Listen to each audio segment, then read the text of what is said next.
'n paar jaar gelede doen die Harvard Universiteit navorsing oor die al groter wordende tendens van 'n wandering mind. En met hierdie studie het hulle probeer vasstel hoe geneig mense is om op enige gegeewe tydstip aan dinge en situasies te dink waarin hulle nie op daardie oomblik hoef te dink nie. En hulle bevind dat mense se gedagtes 47% van die tyd dwaal. 47% van die tyd, dit beteken helfte van die tyd wat ons wakker is op 'n dag, gebruik ons om aan ander dinge te dink as dit wat nou om ons aan die gebeur is. Fisies is ons daar, maar ons hart en ons gedagtes is nie. Dieselfde studie bevind ook dat 'n wandering mind 'n direkte invloed het op ons welstand en ons geluk. Hoe meer teenwoordig ons in die huidige oomblik is, hoe gelukkiger is ons. En net soveel, hoe meer ons afgesluit is van wat om ons aan die gebeur is en ons fokus eerder val op mense en gebeure en dinge wat nie deel is van die nou nie, hoe meer ongelukkig is ons. En baie interessant bevind die studie ook dat 'n wandering mind baie meer te doen het met ons ongeluk as byvoorbeeld dit wat ons moet doen. En dis anders as wat ons normaalweg sou dink. Ons dink om lekker dinge te doen maak ons gelukkig. Maar hierdie navorsing het bevind dat aktiwiteite, dit wat ons moet doen, net vir 4% van ons geluk verantwoordelik is. Daarteenoor om volledig hier te wees, in die nou te wees, met liggaam, siel en gedagtes, is vir byna 11% van ons geluk verantwoordelik. Meer as dubbel. Ek is wel oortuig dat die persentasie van 47% al beduidend meer is as in die jaar 2025. Want die wêreld lyk anders as in 2010 toe hierdie navorsing gedoen is. Meer as toe is mense nou met slimfone konstant in koneksie. Meer as toe werk mense van die huis af en word werk huis toe gebring, so die onderskeid tussen werk en huis is al hoe kleiner. Meer as toe is bemarkingskundiges daarop uit om 'n houvas oor ons gedagtes te kry en te hou. Meer as toe werk hulle met algoritmes wat fyn dophou waarna ons kyk en waarna ons belangstel, sodat ons meer daarvan kan sien en ons aandag langer gehou kan word. Die pas waarteen die wêreld funksioneer is vinniger, die druk op mense is meer, moet doen lysies is langer, en boonop word die era waarin ons leef soms beskryf as 'n era van konstante onderbreking. Navorsing bevind dat die gemiddelde mens 2617 keer per dag aan hulle foon vat. En meestal is die rede daarvoor nie dat jy iemand wil bel nie, maar die notifications bly deurkom. Die foon lui en iemand soek jou, hulle wil gou iets aan jou verkoop en gou iets aan jou bekendstel, of jy wil net gou op sosiale media kyk wat daar aangaan. Net gou kyk of iemand my dalk met 'n boodskap of so gesoek het. En hoe erg is dit, dat ons dan soms selfs teleurgesteld voel, as geen nuwe boodskappe of notifications deurgekom het, sedert ons laas gekyk het nie. Die realiteit is, die meeste van hierdie 2617 keer, onderbreek ons iets waarmee ons besig is, om ons foon op te tel, en net gou hierdie of daardie te doen. En dit alles dra by tot ons wandering mind. Dit alles maak dat ons in liggaam hier is, maar nie werklik hier is nie.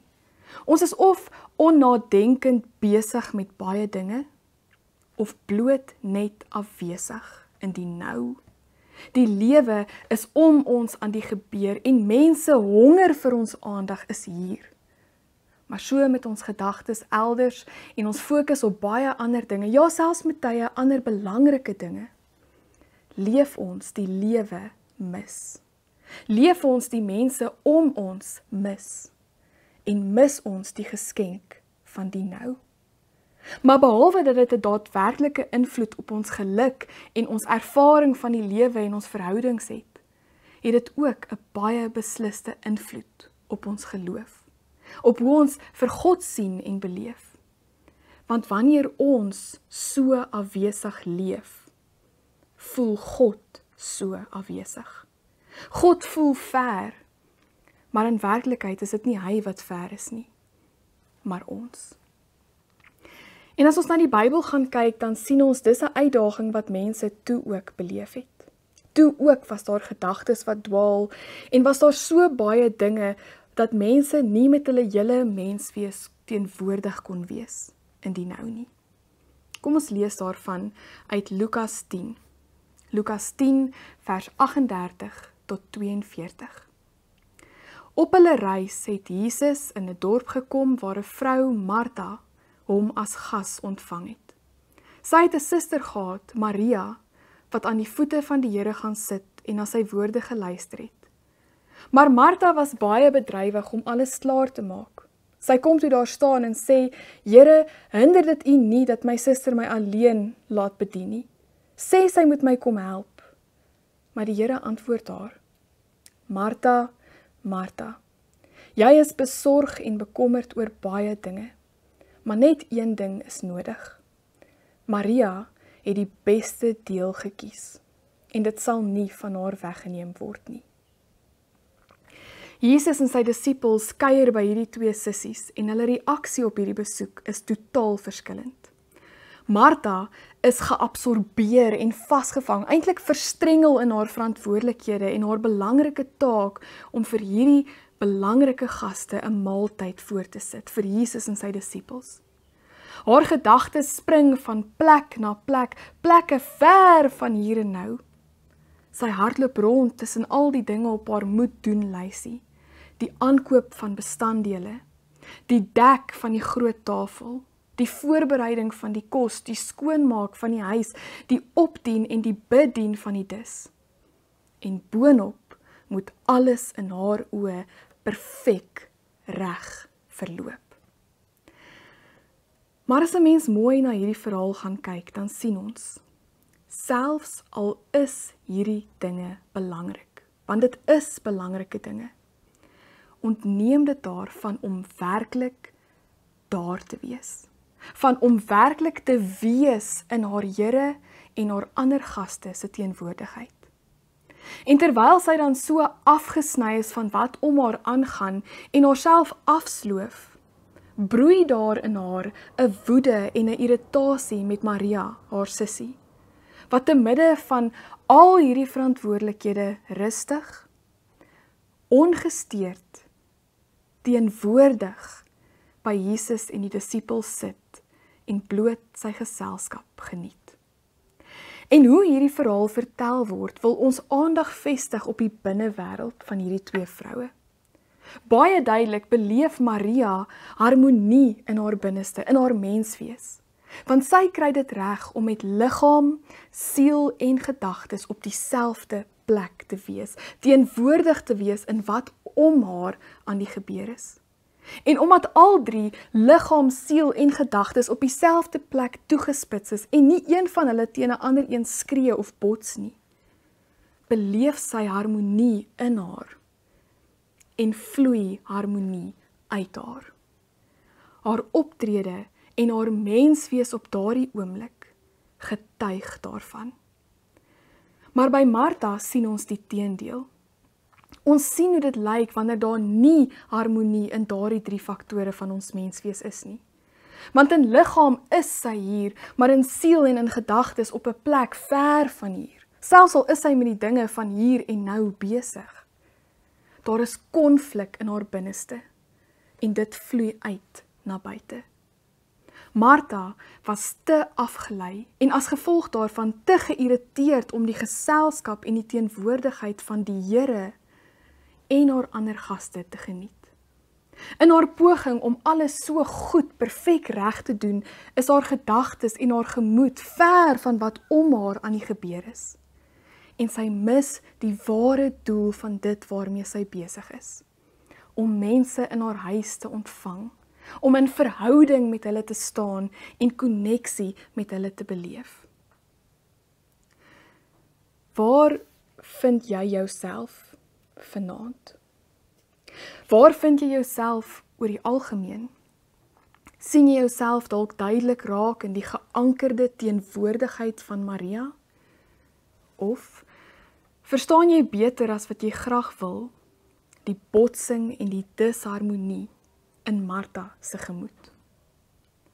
So dikwels kan ons onsself en ons funksionering in hierdie gejaagde wêreld in die optrede van Martha raak sien. Want mense reg deur die bank is besiger as waarskynlik ooit. Ons gedagtes is voller, die afleidings is meer, die kompetisie vir ons aandag is meer, die moet doen lysies word net langer, die fone word slimmer, en dit alles maak dat ons dikwels die rykdom van die huidige oomblik mis. Want ons is nie volledig hier nie. Maar 'n mens besef dit nie voor jy dit besef nie. Jy kan waarskynlik vir 'n hele ruk so aangaan voor jy besef dat iets werklik fout is. En dis hoekom dit so belangrik is dat ons juis dit vanaand moet hoor. Want ons kom nie eers altyd agter dat ons so funksioneer nie. En die simptome hiervan in ons lewe is, dit voel amper asof iets in ons liggaam uit plek is. Ons voel of ons nie in ons eie liggaam teenwoordig is nie. Ons voel onvergenoegd, ons hart is rusteloos en ons gedagtes spring binne sekondes van die een ding na die volgende. Ons voel hoe die angs bou, ons voel die frustrasie bou, ons voel afwesig in die oomblik en afgesluit van mense, selfs al is hulle hier reg rondom jou.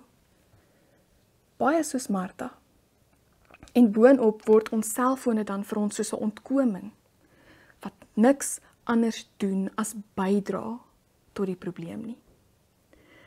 En dit spoel oor na elke deel van ons menswees. Ons funksionering, ons emosies, ons vermoë om die lewe te geniet en werklik gelukkig te wees, ons verhoudings met ander, en ook ons verhouding met God. Maar God het dit nooit so bedoel dat dit so moet wees nie. Wanneer hy vir ons 'n lewe van oorvloed bring, is die bedoeling daarvan ook dat ons die oorvloed van die nou sal ervaar. En dat ons oorvloedig teenwoordig kan wees in die nou en by die mense om ons. Maar ek besef, ons het baie selde die geleentheid om soos Maria net te sit en te wees. Maar dis nie noodwendig wat teenwoordigheid en die verlies van 'n wandering mind kwalifiseer nie. Daar is strategieë wat ons in ons gejaagde lewe kan inbou, sodat ons selfs in die gejaag met liggaam, siel en gedagtes kan wees waar ons op daardie oomblik is.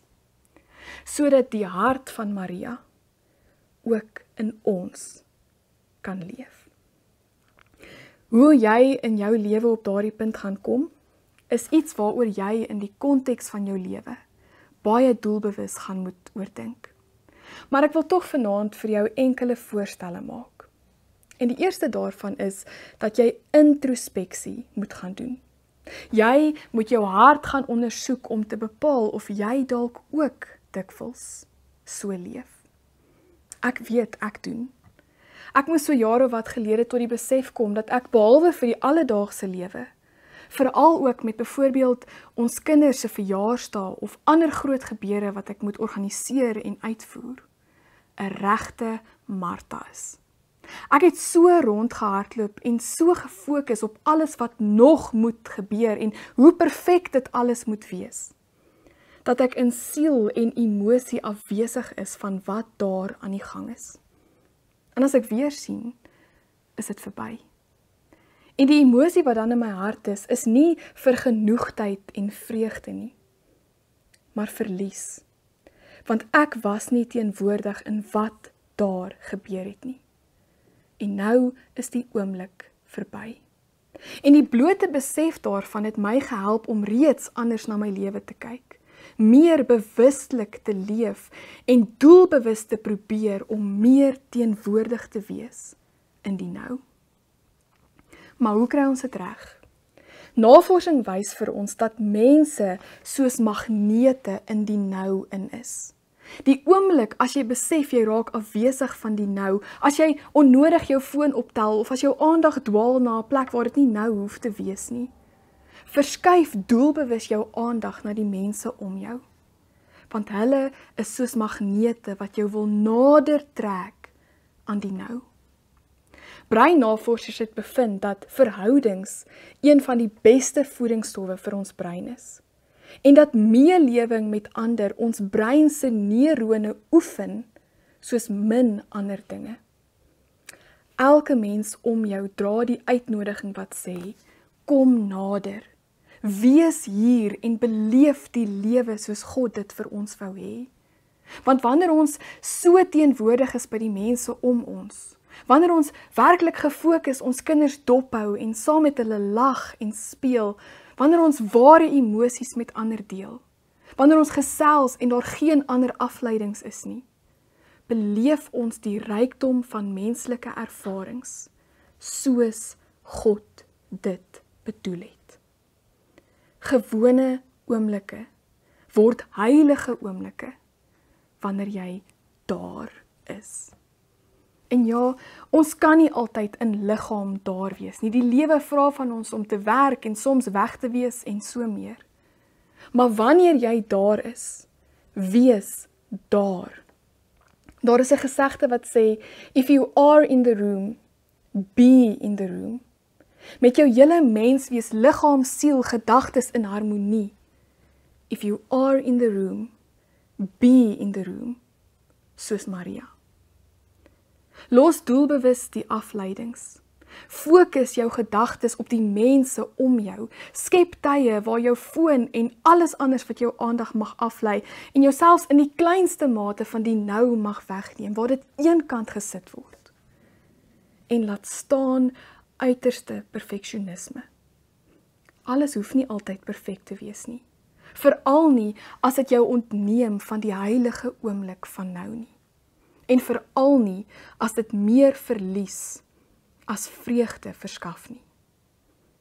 En baie belangrik, skep tye waar jy soos Maria by Jesus se voete kan gaan sit. Waar jy rustig en innemend hom kan leer ken, na hom kan luister en met hom kan praat. En so kan leer hoe jy hierdie een lewe wat jy gekry het, moet leef.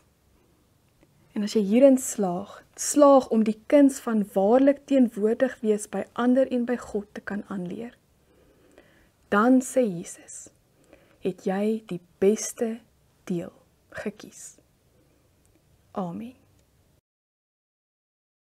Kom ons bid saam. Here God, ons besef hoe afwesig ons dikwels lewe. Ons besef hoe vol ons gedagtes is en hoe dikwels ons met ons liggaam ergens is, maar tog met siel en emosies baie ver van daar is.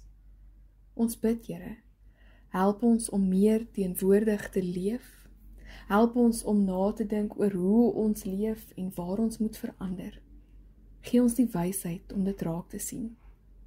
Help ons ook om ons aandag in te stel op die mense om ons en op U, en laat ons dan al meer teenwoordig raak en 'n lewe leef soos U vir ons wou hê.